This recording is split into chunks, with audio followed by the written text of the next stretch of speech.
오늘 이 아침 하나님께서 저와 여러분에게 주시는 말씀은 예레미야 50장 33절부터 46절까지 있는 말씀입니다. 예레미야 50장 33절로 46절까지 있는 말씀을 함께 교독하겠습니다. 만군의 여호와께서 이렇게 말씀하셨다. 이스라엘 자손과 유다 자손이 함께 억압당하고 있다. 그들을 사로잡은 사람들이 그들을 단단히 붙잡아 그들을 보내주기를 거부한다. 그러나 그들의 구원자는 강하다. 만군의 여호와가 그의 이름이다. 그가 그들의 소송을 적극적으로 변호해 그 땅에 안식을 주고 바벨론에 사는 사람들에게는 불안을 줄 것이다. 여호와의 말이다. 칼이 갈대아 사람들 위에, 바벨론에 사는 사람들 위에, 그의 관료들과 현자들 위에, 그의 거짓 예언자들 위에 이 말이니 그들이 어리석은 사람들이 될 것이다. 칼이 그의 용사들 위에 이 말이니 그들이 두려움으로 가득 찰 것이다. 칼이 그들의 말들과 마차들과 그의 중앙에 있는 모든 이방 사람들 위에 이 말이니 그들이 무기력해져 여자들같이 될 것이다. 칼이 그의 보물들 위에 이 말이니 그것들이 약탈당할 것이다. 가뭄이 그의 물 위에 이 말이니 그것들이 말라버릴 것이다. 이는 그곳이 우상들의 땅이요 그들이 우상들에 미쳤기 때문이다. 그러므로 사막의 들짐승과 하이에나가 그곳에 살 것이며 타조들도 그곳에 살 것이나 다시는 영원히 사람이 살지 않을 것이고 대대로 사람이 살지 않을 것이다. 여호와가 말한다. 하나님께서 소돔과 고모라를 그 이웃 성읍들과 함께 멸망시킨 것처럼 그곳에 아무도 살지 않을 것이다. 그곳에 어떤 사람의 아들도 살지 않을 것이다. 보라, 북쪽에서 한 민족이 오고 있다. 땅끝으로부터 한 큰 민족이, 많은 왕들이 일어나고 있다. 그들은 활과 창을 잡고 있고 잔인하고 무자비하다. 그들의 소리는 바다가 으르렁거리는 것 같고 그들은 말을 타고서 군사처럼 대열을 하고 너를 공격하려고 한다. 바벨론에 따라 바벨론 왕이 그들에 대한 소식을 듣고는 그의 손이 축 늘어져 버렸다. 고통이, 해산하는 여인의 고통이 그를 사로잡았다. 보라, 무성한 초원을 향해 요단의 수풀에서 올라오는 사자처럼 내가 순식간에 바벨론을 그들의 땅에서 쫓아낼 것이다. 내가 이것을 위해 선택한 지도자가 누구냐? 누가 나와 같고 누가 내게 도전할 수 있겠느냐? 어떤 목자가 나를 대적해서 설 수 있겠느냐? 그러므로 바벨론에 대해 세우신 여호와의 계획과 갈대아 사람들의 땅에 대한 그분의 뜻을 들으라. 양떼의 어린 것들까지 끌려갈 것이니 그들의 목초지가 반드시 황폐하게 될 것이다. 바벨론이 사로잡히는 소리에 땅이 흔들릴 것이다. 바벨론의 부르짖는 소리가 민족들 사이에 울릴 것이다. 아멘. 주권자가 이루실 완전한 구원 계획이라고 하는 제목으로 함께 하나님의 말씀을 나누기를 원합니다. 우리는 오늘 본문을 보면서 역사적으로 바벨론이 아수르를, 그리고 페르시아가 바벨론을, 헬라가 페르시아를 멸망시키는 이 역사의 먹이사슬 관계를 우리는 보고 알게 되겠지만, 하나님께서는 결국 이것이 결코 인간이 주도한 역사다라고 말씀하시지 않습니다. 하나님의 적극적인 개입의 주권적인 역사다라고 말씀을 해주고 계십니다. 하나님이 바로 세계 역사의 주도권자가 되시는 것이죠. 주권자가 되시는 것이죠. 오늘 말씀 앞에 선 우리에게 역사하시는 하나님은 동일한 분이십니다. 옛날이나 지금이나 그리고 앞으로 영원까지 이 모든 것을 통치하시고 다스리시고 주권적으로 적극적인 개입으로 임하시는 분, 바로 그분이 오늘 우리에게 말씀해 주시는 하나님이십니다. 우리 각 사람 개인에게도 역사가 있죠. 어떤 민족과 국가의 그런 흐름만이 역사가 아니라 우리의 개인의 시간도 우리들에게는 역사입니다. 그래서 우리의 시간의 주관자, 우리의 삶의 주관자, 우리의 생각의 주관자, 우리의 인생을 주권적으로 이끌어 주시는 분, 그분이 누구신가? 바로 오늘 바벨론에게 예언하시는 하나님, 동일한 분이십니다. 이 모든 과정에서 우리는 하나님이 어떤 분이신지를 알 수가 있거든요. 하나님은 어떤 분이시냐? 하나님은 악하고 교만한 자를 반드시 벌하시고 약하지만 의로운 자들의 편이 되어 주시는 분이 바로 오늘 우리의 예배를 받으시는 하나님이십니다. 오늘 본문에서 하나님은 이 포로인 이스라엘과 그들을 압제하던 바벨론에 대해서 상반된 말씀을 해주고 계십니다. 이 말씀을 통해서 우리가 묵상을 할 때 우리의 심령이 어떻게 하면 오늘날을 살아갈 때 교만하지 않고 성령님과 함께 매일 새로워질 수 있을지 고민하고 또한 그것을 가지고 기도할 수 있는 오늘이 되기를 소망합니다. 바벨론은 유다에서 사로잡혀온 이 이스라엘 포로들을 학대했습니다. 오늘 본문 33절을 읽겠습니다. 만군의 여호와께서 이렇게 말씀하셨다. 이스라엘 자손과 유다 자손이 함께 억압당하고 있다. 그들을 사로잡은 사람들이 그들을 단단히 붙잡아 그들을 보내주기를 거부한다. 포로 그리고 천한 어떤 상황과 신분을 가진 자, 가난한 자, 이와 같이 연약한 자들로 분류할 수 있는 이 사람들은 이 세상 가운데 고통당하는 것을 어쩌면 우리는 당연하다라고 생각할 수 있을지도 모르겠습니다. 그런데 하나님께서는 그런 연약한 자를 학대하고 또한 그런 고통당하는 것을 좋아하시지 않는다고 오늘 말씀 가운데 이야기해 주고 계십니다. 그래서 그들의 편에 서서 대신 싸워주시는 분이 우리 하나님이시라고 말씀해 주고 계시죠. 하나님은 고아와 과부의 편이시고 압제당하는 사람들을 위해서 압제하는 자들을 심판하시고 모든 멍에를 끊어주시는 분이십니다. 그렇기 때문에 이 바벨론에게 하나님의 진노와 심판은 또한 당연하다라고 볼 수가 있겠죠. 오늘 우리의 모습 속에서도 비록 이스라엘과 같이 또한 오늘 본문에 나와 있는 연약한 자들이 바로 나와 같은 모습이다라고 생각되어지는 것이 당연할 수 있겠지만 어쩌면 우리의 모습 속에서도 교만하고 그리고 또한 자아도취에 빠져있는 이 바벨론의 모습이 없다라고 이야기할 수 없을 겁니다. 혹시 오늘 이 본문을 통해서 바벨론과 같은 모습이 우리에게도 있다면 돌이켜 주님 앞에 나아갈 수 있는 소중한 아침이 되기를 소망합니다. 하나님은 연약한 이스라엘을 위해서 싸우시는 분이십니다. 오늘 본문 34절 말씀을 함께 읽어보겠습니다. 시작. 그러나 그들의 구원자는 강하다. 만군의 여호와가 그의 이름이다. 그가 그들의 소송을 적극적으로 변호해 그 땅에 안식을 주고 바벨론에 사는 사람들에게는 불안을 줄 것이다. 이스라엘의 행위가 악했기 때문에 그들 역시 돌이키지 않고 불순종을 했기 때문에 하나님께서는 그들을 포로가 되게 하셨죠. 그러나 하나님은 여전히 그 이스라엘 백성들을 향해서 눈을 떼고 있지 않으십니다. 그들이 죄악으로 돌이키지 않았기 때문에 포로로 끌려가는 것 또한 허락하신 분이 누구시냐? 하나님이시고요. 불의하게 학대받는 것에 대해서 그 이스라엘의 원수들에 대해서 또한 용납하지 않으시고 심판하고 벌하시겠다라고 말씀하시는 분 또한 하나님이십니다. 하나님은 지금도 그리고 오늘도 여전히 계속해서 하나님의 사람들을 위해서 일하고 계십니다. 물론 오늘 본문을 마주하고 있는 우리의 모습도 하나님 앞에서 그다지 선하지 않을 수 있습니다. 계속해서 돌이키지 않았고 그래서 결국은 포로로 끌려 들어간 이스라엘의 모습이나 또한 그들이 하나님의 심판의 도구로 쓰임 받았으면서도 본인의 힘으로 본인의 교만함과 자아의 어떤 능력으로 이 모든 아수르를 멸망시키고 그 주변 세력들에 있어서 가장 본인이 강대국으로 이룩했다라고 자아도취에 빠져있는 바벨론과 같은 모습도 우리들의 모습이 될 수도 있겠죠.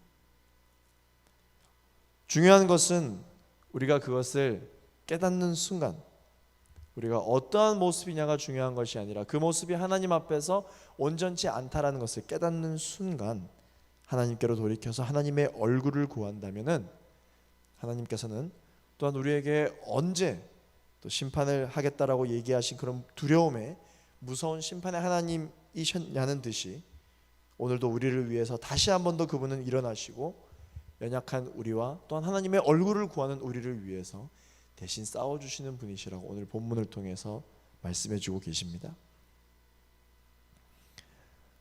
그 당시 강대국으로 소문이 자자했던 아수르까지 멸망시켰던 바벨론은 당연히 더 강한 나라라는 인식이 있었을 것이고 그들 역시 그들의 주장과 그들의 지혜와 그들의 군사력을 의지했을 것입니다.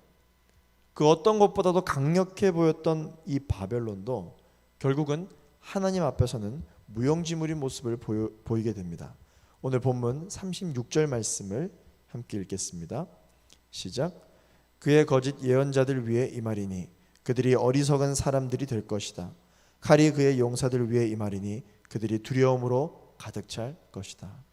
강대국 바벨론, 능력 많은 바벨론, 지혜로운 바벨론, 늘 승리하는 바벨론, 이러한 바벨론에게 생각이 되어질 수 있는 것은 우리는 어리석지 않다, 우리는 지혜롭다, 우리는 영향력을 미치는 그러한 강대국이다. 또한 우리는 그 어떠한 원수 대적이 우리 앞에 서 있는다 할지라도 우리는 두려워하지 않을 민족이다 라는 그러한 생각을 가지고 있었을 것입니다. 그러나 하나님의 심판이 그들 가운데 임하면 그들 역시 어리석은 사람들이 될 것이고 두려움으로 가득 찰 것이다 라고 하나님 말씀해 주고 계십니다. 아무리 강력해 보였던 바벨론도 하나님 앞에서는 연약한 모습을 보일 수밖에 없다라는 것을 주님이 예언해 주고 계신 것이죠. 바벨론의 지혜와 관료들과 무기와 용사들도 그리고 그들이 의지했던 그들의 우상신들도 하나님의 진노와 심판 앞에서 더 이상 서 있을 수 없는 그런 연약한 존재들입니다. 사실 이 모든 것들은 바벨론을 강대국으로 만들어준 요인이 맞습니다. 그러나 아마도 이 바벨론은 이 모든 것들이 자신들을 현재의 모습 그대로 영원한 1등으로 만들어주는 요인이다라고 생각을 하고 있었겠죠. 그러나 그들 바벨론 역시 하늘에서 쏟아지는 칼 앞에서 놀라고 무서워하는 것 외에는 할 수 있는 게 없을 것이라고 말씀해 주고 계십니다. 우리는 이 역사를 무시할 수 없고 중요하게 여겨야만 하는 이유가 있습니다. 왜냐하면 물론 시간은 다르고 옛날 옛적의 일들이고 환경이 다르고 문화가 다르지만 이 역사는 늘 반복되기 때문입니다. 그 상황 속에서 대했던 인간의 태도와 생각과 그들의 모습은 늘 반복적으로 동일한 모습을 보이고 있기 때문에 우리는 이 역사를 결코 무시해서는 안 됩니다. 바벨론의 심판은 그 바벨론이 저지른 어떠한 그러한 교만함과 죄악 때문에 인류 가운데 처음 있었던 일이 아닙니다. 과거의 심판의 기록과 그 원인들이 크게 달라지지 않았다라는 것을 오늘 이 예레미야는 과거를 상기시키면서 이야기를 하고 있습니다. 오늘 본문 40절 말씀을 읽어보겠습니다. 시작. 여호와가 말한다. 하나님께서 소돔과 고모라를 그 이웃 성읍들과 함께 멸망시킨 것처럼 그곳에 아무도 살지 않을 것이다. 그곳에 어떤 사람의 아들도 살지 않을 것이다. 소돔과 고모라의 이야기를 꺼냅니다. 소돔과 고모라도 지금의 심판받고 있는 바벨론처럼 아니면 포로로 끌려 들어간 이스라엘들의 모습처럼 소돔과 고모라도 그들의 죄악과 우상숭배, 교만함 때문에 하나님의 심판을 받아 멸망을 했었다. 그랬던 것처럼 우리도 그럴 것이다. 너희도 그럴 것이다. 돌이켜야 한다라는 이야기를 지금 예레미야는 하고 있죠. 또한 하나님의 백성인 이 유다와 이스라엘도 그것 때문에 멸망당해 지금 포로로 끌려 들어와 있는 상태인 것이죠. 이제 바벨론도 교만과 그 죄악 때문에 우상 숭배 때문에 하나님의 진노 앞에 서 있는 상태다. 어찌해야 하겠는가? 그런 이야기 기록인 것이죠. 이건 오늘 하나님께서 오늘 하루를 시작한 우리들에게도 동일하게 말씀해 주고 계신 것입니다. 우리가 하나님 안에 있지만 이 교회라는 공동체 안에 있지만 우리 역시 하나님의 선택된 백성이라고 하는 이스라엘과 같이 교만하고 우상 숭배하고 자아도취에 빠져서 하나님보다 더 나은 것들을 더 우리가 붙잡고 그렇게 집착하며 살아간다면 하나님께서는 반드시 그것을 그냥 넘기지 않으시고 지적해 주시고 바로잡아 주신다라는 것이죠. 또한 바벨론과 같이 동일한 모습이 우리에게도 있다면 돌이켜야 된다라고 말씀해 주고 계십니다. 우리도 하나님의 진노 앞에 설 수 있는 그러한 인간들이다라는 것이죠. 그러나 하나님께서는 예레미야라는 예언자를 보내오셔서 심판하시기 전에 미리 말씀을 해주시는 것처럼 우리의 삶에도 늘 심판하시기 전에 미리 말씀을 해주신다는 것 자체가 하나님의 은혜요, 하나님의 사랑인 것이죠. 만약 정말 하나님이 은혜가 없으신 분이고 사랑이 없으신 분이라면 우리가 그러한 멸망의 길로 가는 것에 대하여 내버려 두시는 것이죠. 그러나 내버려 두지 않으시고 너 더 이상 이렇게 하면 안 된다, 너 그렇게 하면 안 된다 라고 미리 말씀해 주시는 것은 우리를 지켜보고 계시는 것이고 우리가 돌이키기를 원하시는 하나님의 은혜와 하나님의 사랑을 우리가 알 수 있는 것입니다. 하나님께서는 이 지옥불의 길로 걸어갈 수밖에 없는 연약한 인간에게 십자가의 길을 제시해 주신 것도 동일한 부분인 것이죠. 그러므로 우리의 행위가 아니라 이 예수 그리스도의 십자가, 하나님께서 가르쳐 주신 이 길을 걸어가기로 결단하고 믿는 사람들에게는 구원을 얻는 하나님의 은혜가 그의 인생 가운데 찾아오게 되는 것입니다. 이것은 우리의 영원한 인생을 향한 하나님의 계획을 뜻한 것이지만 오늘 하루를 살아가는 우리들에게 있어서도 하나님께서는 오늘 하루를 시작하기 전에 우리에게 하나님의 말씀에 의지하고 붙들라라는 말씀을 주시는 이유는 하나님의 은혜요, 하나님의 사랑인 것입니다.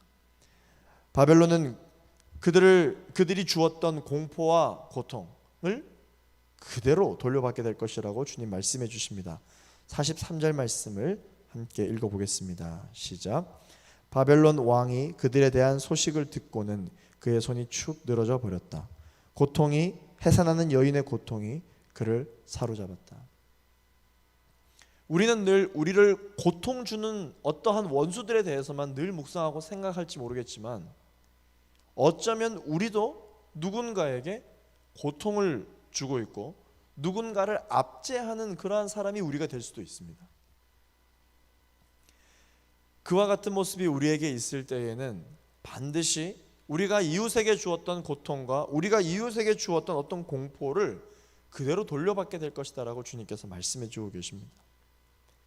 우리가 좀 눈을 들어 다른 시각으로 혹시 나만 늘 피해를 받는 것이 아니라 내가 인지하지 못한 상황 속에서 혹시 나의 어떠한 결단과 나의 어떠한 그러한 사소한 생각과 방법으로 인하여 누군가에게 피해를 주고 고통을 주고 있지는 않는지, 이 영적인 원리가 다시 그것이 부메랑이 되어 우리에게 돌아오게 될 것이니 빨리 돌이키라고 주님이 말씀해 주십니다.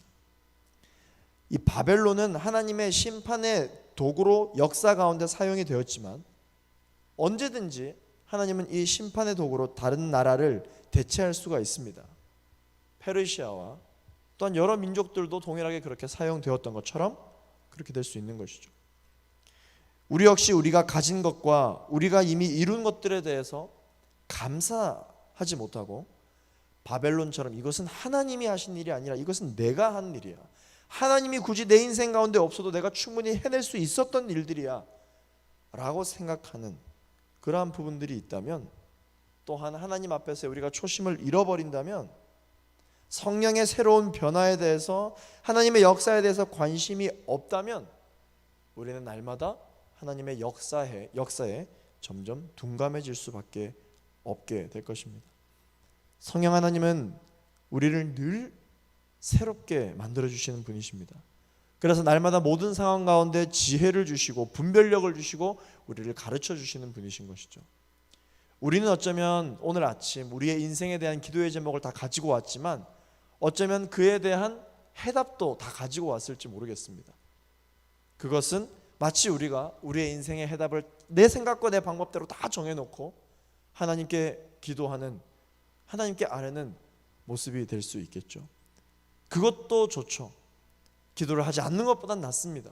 그러나 더 좋은 기도가 있다면 내가 해답을 가지고 주님 앞에 나아가서 컨펌을 받는 게 아니라 하나님이 지금 나의 인생 가운데 나의 문제 가운데 어떠한 답을 들려주실지 우리가 하나님만을 신뢰하고 의지하는 마음으로 기도할 수 있게 되는 오늘 아침이 되기를 예수 그리스도의 이름으로 축원합니다.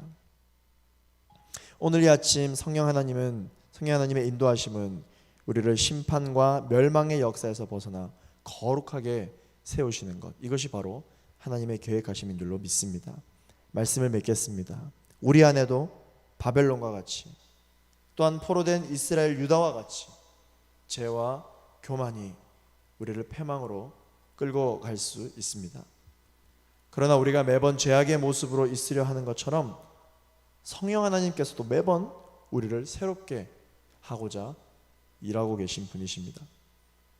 우리 하나님이 이와 같이 늘 변함없이 우리를 새롭게 하시는 계획을 날마다 가지고 계신 분이셔서 얼마나 감사한지 모릅니다.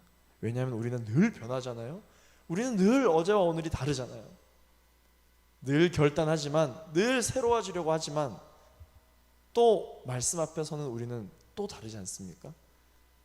그러나 태초부터 지금까지 단 한 번도 변함이 없으신 유일한 분이 우리 하나님이셔서 우리는 얼마나 감사하고 얼마나 좋은지 모릅니다. 오늘 하나님의 말씀 앞에 선 우리가 이 영원토록 변하지 않는 하나님을 붙드는 우리 모두가 되기를 소망합니다.